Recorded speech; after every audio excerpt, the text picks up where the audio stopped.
Well, Nigeria's President Muhammadu Buhari on Friday signed the Electoral Act Amendment Bill into law, and it will be the guide for future elections in Nigeria. Next on the list of important tools key to defining the future of political representation and elections in Nigeria is a review of the Constitution. With the 2023 elections less than a year away from today, conversations have switched to the workings of the polls, aspirants' internal democracy, women's participation, inclusion politics, upholding Nigeria's democracy, and other matters arising. Welcome to VSA. I'm Sulaiman.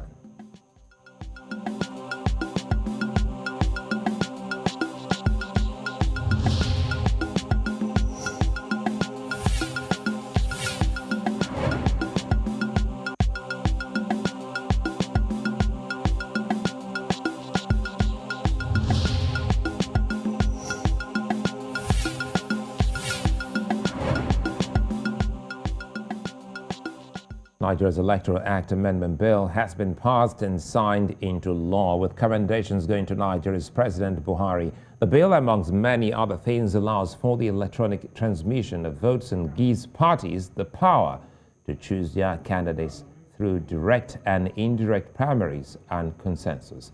Political appointees are also not allowed to vie for offices unless they resign their current positions.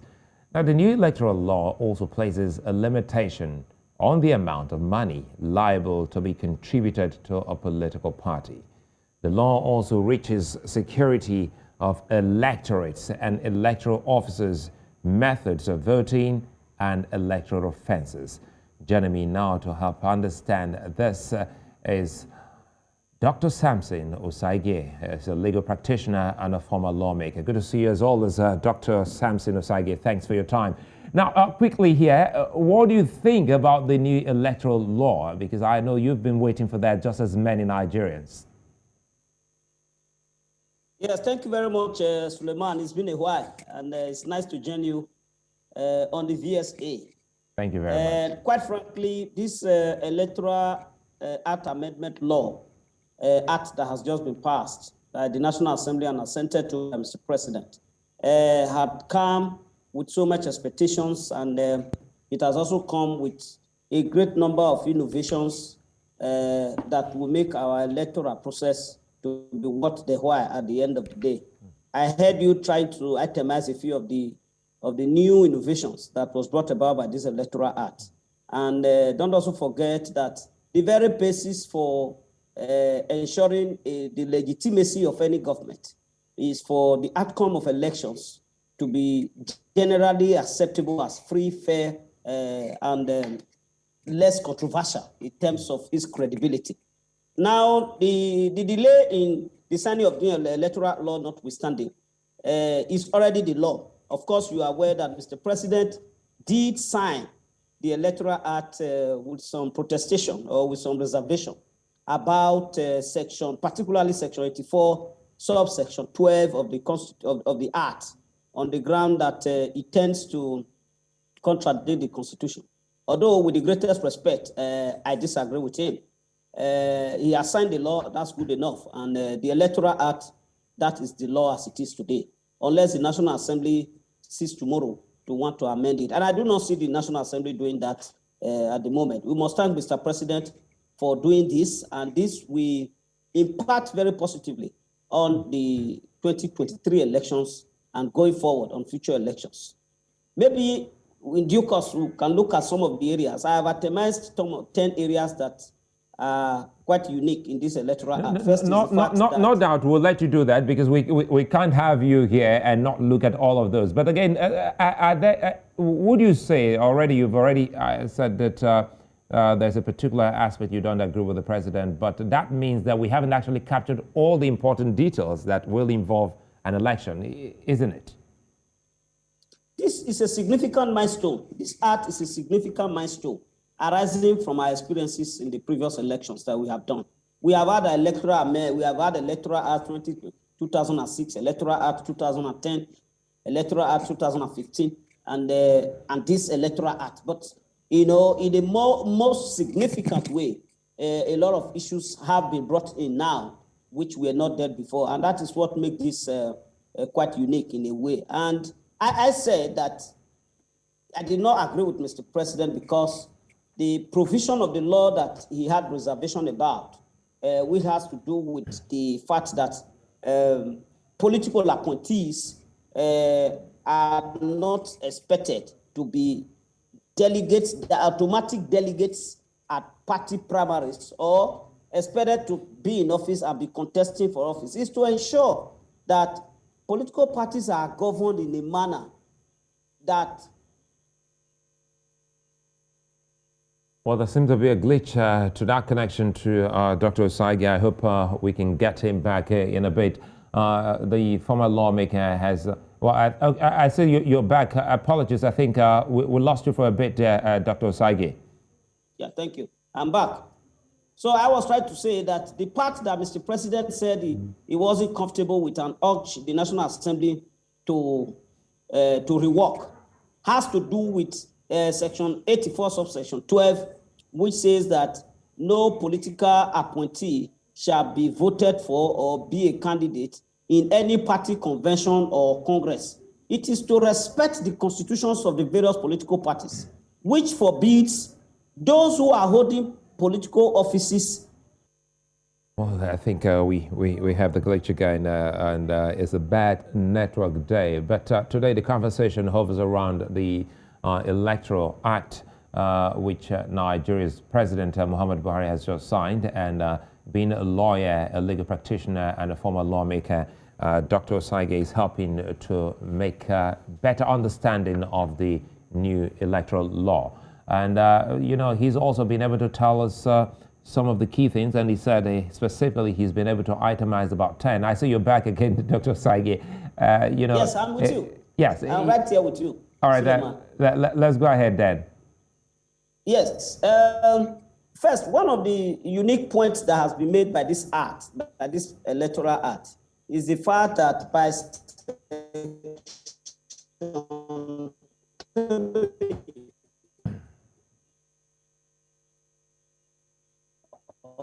and looks like perhaps we should establish connection with Dr. Osagie over the phone so that we can have a glitch-free conversation on this very important matter. He's been able to pick, some very important aspect, and he's, for the purpose of this conversation, he's been able to give us about 10, which he did say, he's been able to itemize 10 that we'll look at. We're going to look at the major reservations about the electoral law. And Dr. Osagie, I hope that if this does happen again, perhaps we'll give you a call over the phone so that this very important conversation will be glitch-free. Again, apologies. Okay, thank you. I think I'm all right on my side. I'm okay. Okay, then. I made the point that Section 3, subsection 3 of the Act provides that INEC shall have its funds released to them a year before any election. And that is to make sure that they prepare adequately. It is to ensure that INEC has ample time and ample resources to prepare. Section 50 of the Act also gives INEC the permission to decide how elections are to be conducted and how results are to be transmitted. And this will give INEC the power to engage some technical and technological devices by way of elections, accreditation, and of course, transmission of result. Section 65 also gives INEC the authority to review the declaration of results where election officers are made to declare false results under coercion, as we have seen in recent times. Section 85 also makes it clear that no politician or member of any political party can be a member of INEC. And this is to strengthen the independence of the INEC so that you don't have card-carrying members as members of the political party in order to guarantee its independence. Section 47 allows accreditation by card reader. For the first time now, the issue of the card reader have been formally legalized. Card reader or any other technological equipment. And what that means is that the deployment of the beavers that INEC has been using for quite some time has now come to gain statutory recognition. Section 54, subsection 2, also makes provision for the protection and assistance to people living with disability on election day to be helped by INEC. INEC is to provide people within this category the necessary tools to enable them cast their vote, with little or no stress. If there are people who cannot read, they have to provide brailles in such as voting center, provide all such things that will enable those living with various disabilities to be able to cast their vote. Section 51 also makes it clear that in deciding the number of votes, the legality of the number of votes, recourse shall be had to the number of accredited voters. That is the only way you can establish overvoting. In the past, people can get all sorts of results from voting centers. Depending on the number of registered voters at centers, they come up with all sorts of results, so long as it's not more than the number of registered voters in that center. Of course, we all know that there is no election where all the registered voters will turn up at the center to come and vote. So election result will not be based purely on the number of accredited voters, such a way that when you now have, in order to prove overvoting, it is not enough to say that, the votes at that center is within the registered voters of that center. It is enough to prove that the accredited voters were less than the votes that were secured, and then you'll be able to determine the legality or otherwise of the vote. Then Section 94 has extended the period of campaigns for political parties. This is to enable political parties be able to sell their manifestos, their agenda. Sorry, let me take you back. I hope you don't lose your train of thought. I kind of like that you've been able to bring up Section 51(1), talking about overvoting. It is one aspect, as you highlighted. And perhaps maybe people should also let you speak on 2, which ultimately now gives the electoral officer the power to cancel such when there is, evidence that there is overvoting. Yes, I did say that under the new act, yes, in order to determine what amounts to overvoting, ever before you get to tribunal, INEC is empowered to look at the accredited voters at that center and then be able to determine whether there's overvoting and take decision one way or the other on any complaints that come before it, before final results are decided. So to determine what is overvoting, you look at the accredited number of voters and look at the results that come from that center. If 10 people were accredited at the center, and then the result that came shows that one political party had 15 votes, there is clearly overvoting in that center. And so INEC is not going to accept that in computing the final result. And I think that is what Section 51 of the Act is talking about. All right, let's continue. I just wanted you to make clarifications on that. Okay, I did also mention that the period for campaigns for candidates and political parties have been extended from 90 days to 150 days. In other words, from a period of 3 months, you now have 5 months within which to campaign. And that is also because the Electoral Act had given opportunity for political parties to hold their primaries at least 6 months before the election. And what that means is that political parties and candidates now have ample time within which to launch their campaign, sell their manifestos, go around their constituencies in order to be able to sensitize and mobilize the electorates to buy their own programs in order to make them more informed. I think this will enable the populace to be better informed of the various political parties and their programs, and of course of the capability or otherwise of the various candidates. That is what Section 94 of the new Act is talking about. Now, we'll now look at the 9th item. I have spoken about 8 items now. Yes. Under Section 34, the provision allows parties to substitute candidates and hold new elections in the cases of where candidate dies before elections are conducted or before results are announced. We understand the case that happened in Kogi State when the winning candidate died before the final result was announced. So this section had come to cure and cover that lacuna in such a way that when situations like that arises, then the Electoral Act is there to fill the vacuum. Under that circumstances, as at that time in I think it was 2015, yes. Both the political parties and Independent National Electoral Commission did not have any guidance as to what should be done.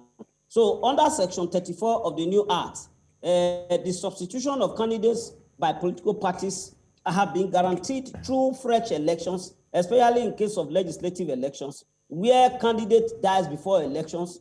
Parties are allowed to organize primaries within 14 days and submit a new list of candidates. But there is a proviso to this section, and that proviso relates to elections of governors or presidents, where a governor or a president is been nominated and in the course of election he dies. Now, this act requires that the running mate to that governorship candidate or the presidential candidate shall continue and conclude the election until a winner emerges. And if the candidate if the running mate whose governorship candidate had died becomes the winner of the election, then he shall be required to nominate a running mate. So in that case, political parties are no longer requested to conduct fresh primaries for the purpose of electing a new gubernatorial candidate. That is item number 9 now. Yeah. Item number 10 has to do with Section 29, subsection 1 of the Electoral Act. It requires political parties to conduct their primaries early and submit names of candidates. And from 90 days, it is now 180 days, 6 months before elections. I think I mentioned that earlier. Yes. The specific provision is Section 180 of the Act. And then the last but not the least was the one I started with, Section 8412, which require political appointees not to be automatic delegates or not to be aspirants at any party congress or party conventions.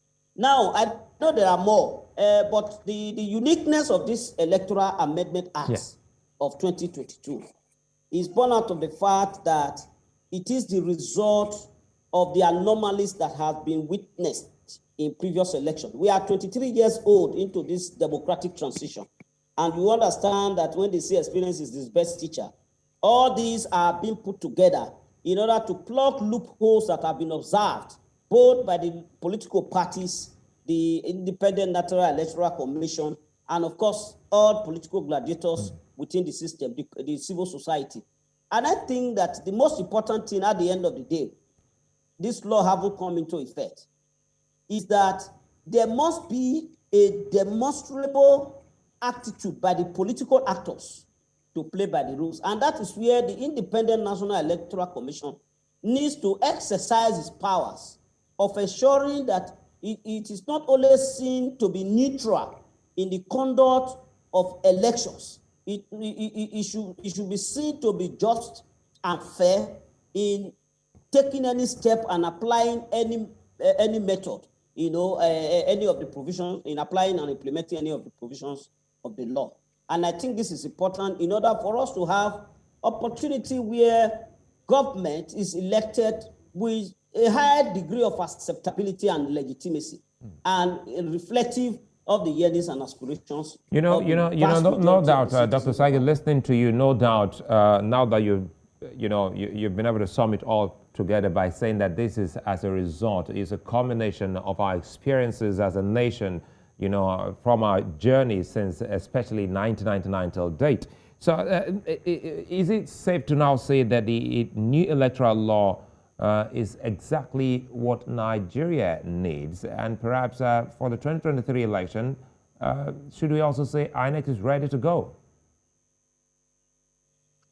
Well, I believe that in any journey, be it political or economic or social, you have to learn from your previous experiences.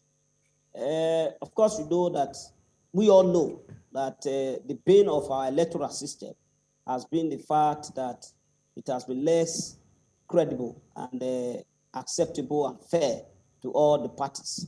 We have climes where elections are conducted with little or no resistance. And when you have so much resistance, hue and cry, following a particular election. It creates a legitimacy problem for those who are beneficiaries of that problem, of that election. So I believe that at this point in time, the effort of the National Assembly in this regard must be commended. And I think that if INEC and the political gladiators, civil society groups, the security agencies, and all those who are concerned with the process of election, beginning from before, during, and after the elections, we will have a better outcome in 2023. So to that extent, I believe that this will meet to a large extent the yearnings and aspirations of the people, particularly with respect to the delivery of a free, fair, and credible elections. And I also think that from the proactiveness that INEC has demonstrated over time in the last few years, there is clear evidence that INEC is ready, willing, and able to do all of this. Don't forget that about 2 years ago, INEC has already announced the date of the next general election to be February 18th. The delay in this signing, the signing of this act is what has led INEC to adjust. And you can see that within 24 hours of the signing of this act, INEC has swung into action to release the timetable for the next elections. So that is a clear demonstration of their preparedness to deliver on credible elections in 2023. So it is now left for all parties, all stakeholders, to ensure that the transition from one democratic government to another government in 2023 is seamless and carried out not only in accordance with the Electoral Act that has just been signed, but in accordance with the Constitution of the Federal Republic of Nigeria and with the good conscience and moral fiber of our nation. Perhaps maybe you should be able to also explain to some people who don't understand Section 84(1), which you highlighted, perhaps what it means when the Constitution or where political parties talk about direct, indirect, or consensus, if we can take them one after the other, because for 81(1), it says that the procedure, or rather 81(2), the procedure for the nomination of candidates by political parties for the various elective positions shall be direct, indirect, and or consensus. Well, political parties do carry out primaries. Before you go into election, you must decide as a party on how you select your candidates, because within every political party are diverse interests, diverse ambitions, where members of the same political party seek for the same political office. So there must be a mechanism for selecting who carries the flag of the party, and that's called the party primary. But there are different ways of achieving that. And in our political journey, in our democratic journey, we have had situations where primaries have been conducted in a direct way, indirect, and even through consensus. And by direct primaries, it is meant that all members, all card-carrying members, all card-bearing members, registered members of a political party within a geographical entity or within a constituency or within a senatorial district or within a state constituency or within the federation, in the case of the president, are expected to cast their vote for the candidate of their choice within that political party. And at the end of that exercise, the candidate with the highest number of votes of party members is adjudged to be the winner of that primary election and then the flag bearer of the party. That is the first stage. Then in the indirect primaries, it means that all card-carrying members of the political party are not going to be involved in the voting and that particular primary or selection process. Then a mechanism is worked out by which a select few called delegates are allowed to vote in an election where the flag bearer of a political party will emerge. In most of the political parties, the two dominant parties today, the PDP and the APC, we have provisions for delegates who are elected on local government basis. We have provisions for statutory delegates. These are people who have held legislative offices like the State Assembly, like the National Assembly before, and then they are regarded as statutory or automatic delegates, like governors or deputy governors, like president or deputy or former vice president, like state chairman and former state chairman. Those categories of officers, they are grouped together, not necessarily all the members of the party, and then they are meant to vote in a delegate election. At the end of the day, the person or the aspirant who secures the highest number of votes of the delegates that have been so constituted is declared the winner and the flag bearer of the party. Now, we also have a third leg of the amendments, of the formula, of the strategy for electing a candidate, and that is the one they call consensus. If stakeholders of the party can sit down and have a discussion and negotiation leading to the nomination, acceptance of one out of the many candidates who are running, then that particular person emerges as the flag bearer of the party. But because of its seemingly undemocratic nature, because it is expected that people with dominant interests will override the interests of the vast majority of the people, the National Assembly thought it wise to put a caveat in the Electoral Act of 2022 by saying that, look, if you employ the consensus strategy of nominating a candidate, then all those persons who were interested in contesting with the person that have been so selected must signify it in writing that they have accepted the decision of the majority of those who have taken the decision and they have abided by it. In other words, the consensus must be such that there must be no dissension or disagreement. It must be consensus ad idem, as they say in law.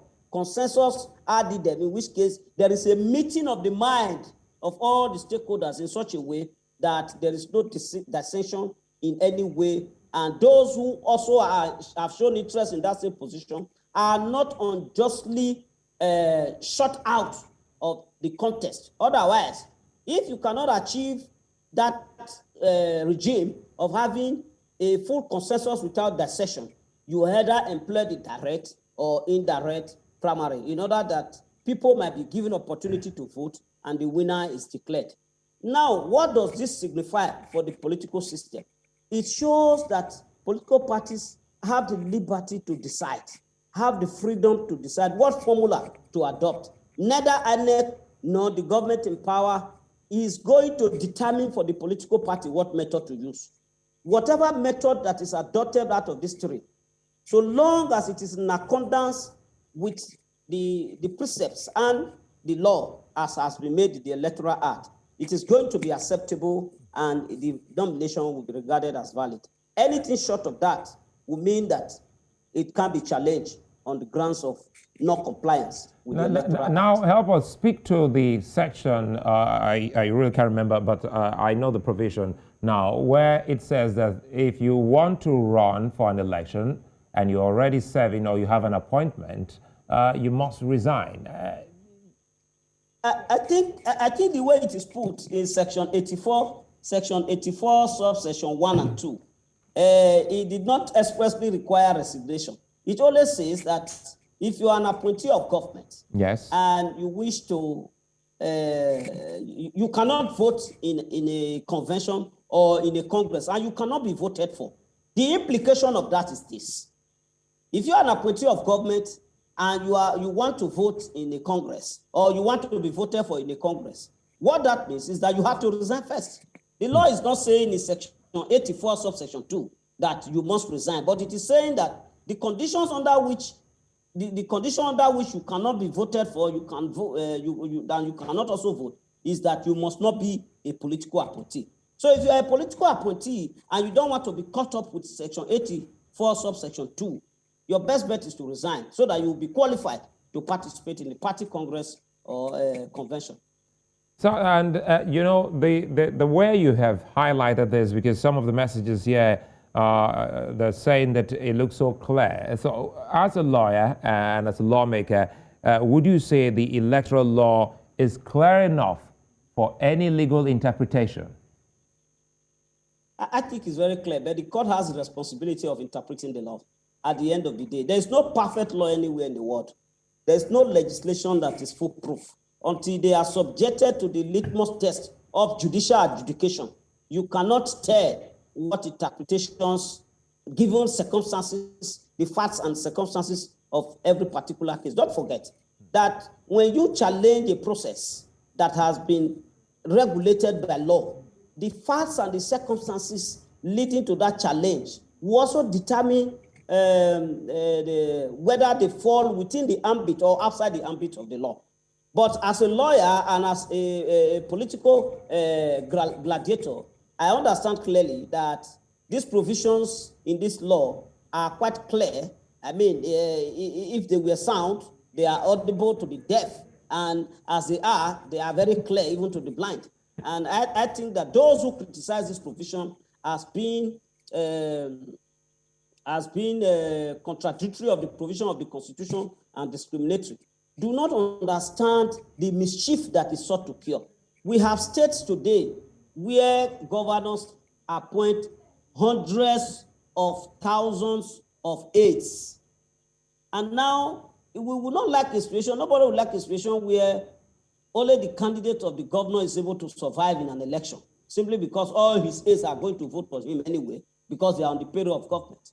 So we must democratize the system in such a way that those who pay the piper will not just dictate the tune. What comes out of an electoral arrangement must reflect the wish of the people who are concerned in making those decisions. So I think it's clear enough. And before I let you go, two more questions here quickly here. Is Nigeria likely to see less litigations after elections with this new law? Yes and no.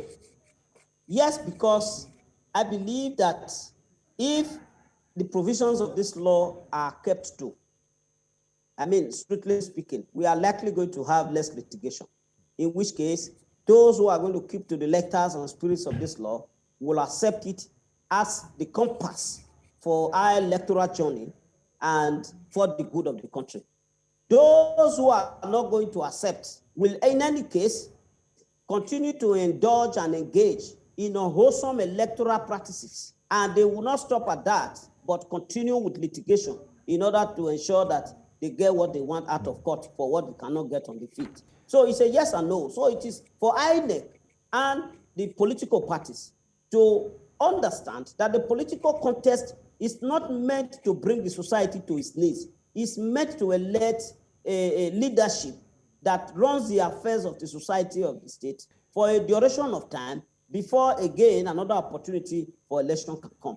Okay, so let me throw this. Sorry to butt in. Let me throw this in as a final one. Is Dr. Samson Aledeh running for any position in 2023? That's a personal one. It is very unlikely. I have taken to full legal practice, and I intend to pursue my professional career in the next few years. Dr. Samson Aledeh, many thanks for speaking with us as always. Samson Aledeh, he's a legal practitioner and a former Nigerian lawmaker. Thank you for your time. Thank you very much, Sulaiman. It's a pleasure. Always. We'll take a moment. When we return, Dr. Rukevwe Ugwumba will join us to look at the laws and, of course, how it also affects women and empowering young Nigerians. That's when we return.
Well, Nigeria by now has a new electoral law, and this has been greeted with excitement by Nigerians. The future of elections in the country is in better times, as the laws guiding the conduct of the polls are believed to have improved.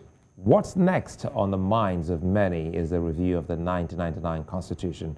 Some of the highlighted issues to trash and review in the new Constitution is the provision of affirmative action for women in political party administration, the provision of special seat for women in the National Assembly and State House of Assemblies, diaspora voting, and provision of reserved quota for women and other related matters. The participation of women in politics in Nigeria has until now been a major issue. No woman has ever been elected a governor in Nigeria. Of Nigeria's 469 members of the parliament, only 29 are females, representing just 6% of the total number. A bill also sponsored by the Deputy Chief Whip of the Reps in Kiruka, Onyejocha, a member of the PDP from Abia State in Nigeria's southeast region, and 85 others also proposes an alteration in sections 48, 49, 71, 77, 91, and 117 of the 1999 Constitution, and calls for a greater participation of women in politics. The country currently has the lowest percentage of women in the parliament in West of Africa and one of the lowest in Africa. Joining me to look at this is Dr. Rukevwe Ugwumba. She's Olorogun and president and founder, Jesu Empowerment. Thanks for joining us and thanks for your time. Thanks a lot. Nice to be here. Yeah, that's your first time making it live, and thanks for always obliging us, also, especially from your base in Canada. Now you're here, we're talking about women in politics. And we also understand that the Deputy Senate President and his colleagues are working seriously to see what they can actually do to make things better, especially for Nigerian women in politics. Let us in on what exactly you've been able to glean from activities leading to the achievement of more, time for women. Yes, first of all, I have to talk about this electoral bill that's been passed, which we talked about. So yes, you don't want to jump on that? I want to jump on that because I have to say that this is the best time for politics, to be honest, where we can get credible elections and people have more confidence in what the results will be. Those river voting and all that varies because the accreditation numbers will be far less than people that actually vote. And so all that is going to be addressed by this election. So I have to congratulate the National Assembly, obviously, and the president for being so proactive. And all the criticism about my party, the APC. Yes. So we've been able to achieve that. Now, constitutional review, this is what you want to talk about. This is very, very important. I think they haven't done any review since 1999. And obviously, women all over the world struggle for the highest offices of the land. And obviously, in Nigeria, you just quoted, we have one of the lowest numbers in Africa. And we don't have the governor, much talk about head of government in Nigeria. So I'm very excited about this bill. It's 1 to 68. 68 is actually the one you're talking about, the last item on the bill that actually protects the slots that women will get in all parties to contest elections. And I think that will become closer to a level playing field, which is not level. Obviously, we're talking about the discrimination against, of course, our gender, the lack of the money, the lack of actually access to. So these things actually exist. Absolutely, absolutely. Like even as we talk about, we're talking about a national convention coming up soon, and there's just one slot. The committee that was heading just for one woman. And we know, in actual fact, women, we are 50-50 in Nigeria. What's the population statistics? And many, many women are very competent, but no opportunity to come on board. So this law actually giving quota to women protects that for women. So we're talking about the he for the she, because women actually need support of men. And the women that have made it to Senate and obviously no governor have to also protect other women. But really, it's the men, isn't it? So we're talking about the laws that protect women in this particular constitutional review. For me, I ran for the House of Reps, and I wasn't very successful even at my party primaries. And if there was a slot for me and for the party, then for sure that will have given me my designated quota. Of course, there's cost to it. First of all, I had to buy a huge form, 1.5 million or so naira. How many people can afford that? That's minus going round to all the local government chairmen and, you know, talking to your constituents about why you should come up. And it's very costly, even if you just want to do campaign posters. So I'm very excited for this new election. This is an election that Nigerians can actually have their voice heard. First of all, if this law passes and they're voting on it tomorrow, it's going to give us a lot. I know you'll be excited that this is happening at a time your party is the ruling party. But again, speaking quite frankly, it tells just one thing, that if the electoral bill can be passed to become a law today, so these constitution review is also possible for it to go through this life of this particular National Assembly. Absolutely. Like you're saying, you know, the leadership of the National Assembly are doing an excellent job. That's what I think. For you to get bills passed through both houses and getting signed to law is a big deal, especially coming up to an election year. And so I know that they've been working really hard on this 68 number bill, and I'm very excited for it because, like I said, women are being talked about for the first time in the way the laws will protect women.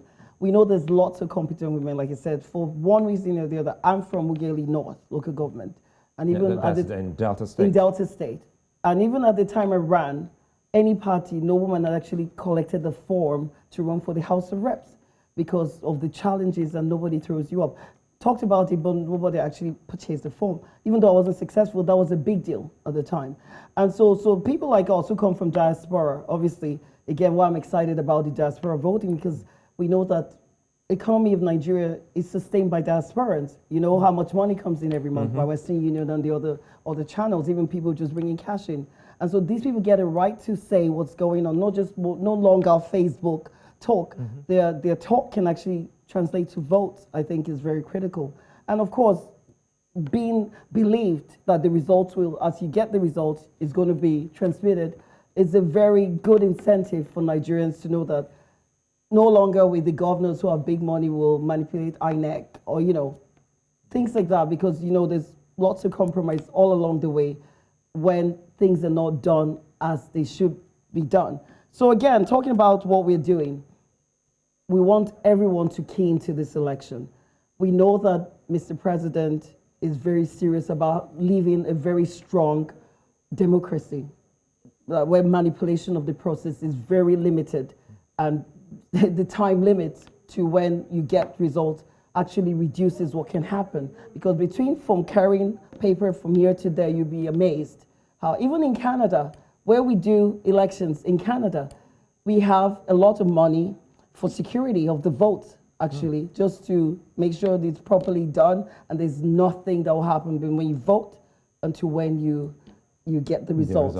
So that is a very significant time. Obviously, voter turnout. People will more interested in coming out because they know that actually my vote will count this time, you know, as opposed to the rest. So yes, I'm very excited for women. Again, I want to see what they'll pass. They're going to debate about it starting from tomorrow the 1st.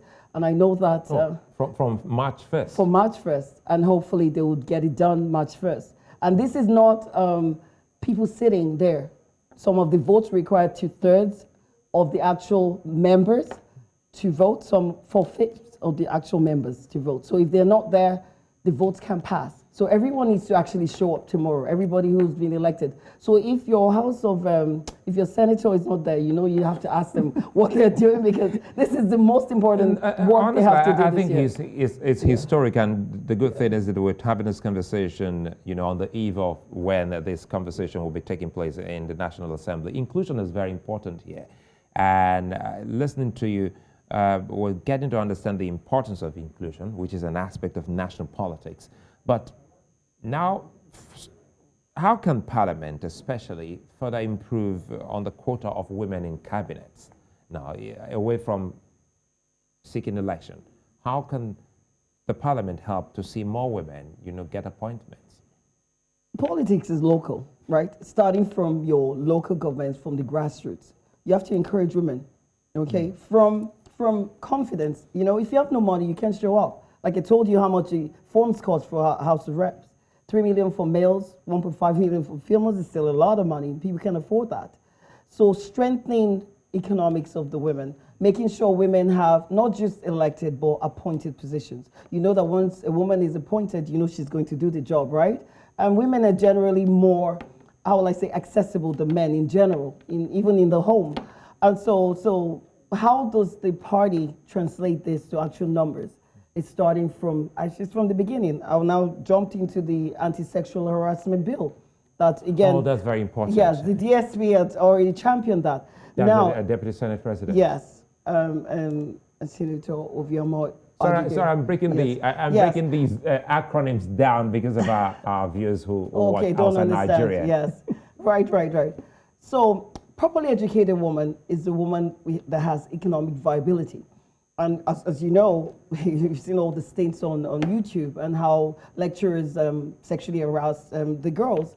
And many of them can't even say anything because of reprisals, right? So they won't be so scared to speak up. Now, this bill, again, that has been passed through both houses. Again, I applaud both houses? Yes, and just waiting for Mr. President signing into law. In fact, Mr. President may have a lot of very good laws at the end of his tenure, which is ending next year, because this will protect women. And a properly educated woman is a viably, economically viable woman. And that's how it starts. You know that, obviously, because you're very well educated, you can do so many things. And even with the relatability of the jobs that you train for and coming into politics, like I'm a physician, I'm an associate professor of medicine, as you know, we have NGOs and all kinds of things to do, wear so many hats. But because of my education, I'm confident enough to say, listen, I can work day job this and part-time job this, things like that. Now, if I didn't have that, I would not be standing here today. I'll have the confidence. Absolutely. I know, sorry to cut you there. I know we'll have this conversation again, especially now that we know that something will be happening in the National Assembly. And now you're talking about your pet project. I wouldn't let you go without talking about that. You talked about empowerment. How much have you and your team been doing, especially to the grassroots here on the continent? Well, you can't really do enough, and actually government cannot do it alone all over the world. Government needs support from non-governmental organizations like NGOs, and even private sector can help government. So we have a foundation called Jesu Empowerment Foundation. We started this in 2018. And currently, actually, in my community, there was an inferno. A tanker exploded and burned down some houses, and some people died in Ugwumba North, local government in Delta State. And we've already gone the way, community leaders have, put some things together. Just the other day, we did some relief materials. And even again, our senator, again, is the leader of our party, the APC in the South, has said he's going to rebuild some of the schools and, donate some, water projects and, science equipment and things like that. Coming back to that, we need to encourage people to actually really get literate. The literacy level is still one of the lowest as well. It's not really that great. And again, literacy is critical to be able to even understand what laws are being passed for you, to be able to ask questions. And a lot of people are on Facebook nowadays, and we have Instagram, and we have Twitter, and the other day of the ban of Twitter, thank God it's back. But all these are tools. If you're not educated, you will not know what's going on. So our foundation is interested in education, skills acquisition. We do a lot of health interventions, and then just going into situations to just help young girls. Even in this thing, you see me out, I'm looking nice. One girl touched me up before I came. Even that is a big business. If you do 5 or 6 a day, you can pay your month's rent. You don't have to do silly things, as a woman, because you have a skill. And even with that skill, if you don't have a bank account, you may not even get the right money. And so all this requires literacy. So I'm very, very interested, like I said, with this new age politics, where we're actually going after competence. You understand? Like you said. So you're trying to empower more women and Yes. young girls. Young girls, even the youth. I mean, if you heard the other day about these Yahoo boys, how can a rackety-looking Okwedodo, for lack of a native doctor, tell you he's going to make you a billionaire tomorrow? Bring the eyes of your mother or your sister. When he doesn't have 1,000. He looks. If he was that good, why is he in the dungeons? Why is he so Why is he so poor? If it's so easy. So again, lack of education, lack of understanding, processes, jumping start things is what is causing this issue. So it's not just women that I'm interested in Nigerians, even the boys, they're very vulnerable.